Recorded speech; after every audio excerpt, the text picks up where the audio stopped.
बिस्मिल्लाहिर्रहमानिर्रहीम। अस्सलाम वालेकुम। तमाम कानून के नाफिज करने वाले इदारों को बहुत बहुत मुबारक हो। आज आप लोगों ने एक ख़तरनाक दहशतगर्द, एक ख़तरनाक शहरी जो पाकिस्तान के लिए बहुत बड़ा ख़तरा साबित हो रहा था, आखिरकार आज आप लोग कामयाब हो गए। उस बच्चे को इस दुनिया से भेजने में तड़पता रहा वो बच्चा अपने बाप को देखने के लिए। रिक्वेस्ट करते रहे सब आप लोगों से कि आप लोग एक बार उस बच्चे को उसके बाप से मिलवा दें कि वो अपनी आखिरी सांसें गिन रहा है, और शायद अगर उसका बाप उसको मिल लेता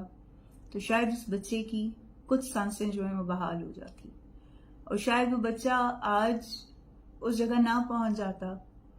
कि जहां पहुंचने की उसकी अभी उम्र नहीं थी। उसने अपनी जिंदगी में वो सब कुछ देख लिया,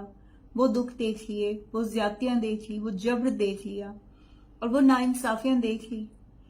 कि जो उसकी उम्र नहीं थी। जिस उम्र में बच्चे खेलते हैं, जिस उम्र में बच्चे अपनी मासूम ख्वाहिशात का इजहार करते हैं अपने पेरेंट्स से, उस उम्र में आपने उस बच्चे के सामने उसके वालिद, उसकी फैमिली के साथ वो ज्यादतियां की। आप लोगों ने वो दुश्मनी निभाई उनके साथ, उसके सामने, उसकी उन मासूम आंखों के सामने, कि जिसने उस बच्चे के जहन पे इतना बुरा असर डाला कि आज वो बच्चा अपने खालिक हकीकी से जा मिला। कहना सिर्फ ये है, औलाद आपकी भी है, और नो डाउट अल्लाह ने कुरान में फरमाया है कि दुनिया मकाफाते अमाल है, जो आप बोगे वो आप काटोगे भी। तो इस चीज के लिए हम सबको ज़हनी तौर पर तैयार हो जाना चाहिए कि हम में से हर वो शख्स कि जो उस मासूम बच्चे अम्मार का मुजरिम है,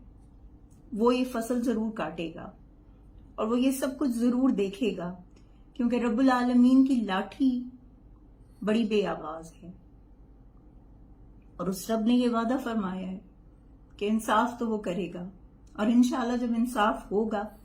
तो हमें पूरा यकीन है कि उसके लपेट में और उसके जुमरे में वो तमाम मुजरिम जो हैं वो कटहरे में खड़े भी होंगे, और दुनिया उनका अंजाम देखेगी कि जिन्होंने उस मासूम बच्चे से वो खुशियां छीनी, जिन्होंने उस माँ की गोद उजाड़ी, जिन्होंने उस बाप के जो अपने उस मासूम बच्चे में अपना मुस्तकबिल देख रहा था उसको छीन लिया। तो ये नहीं हो सकता कि इंसाफ ना हो, रब जरूर इंसाफ करेगा। लेकिन दुआ ये करनी चाहिए कि अल्लाह ताला हम सब के बच्चों को इस बुरे वक्त से बचाए, और अल्लाह ताला हमारे दुश्मन को नीस्तो नाबूद करे।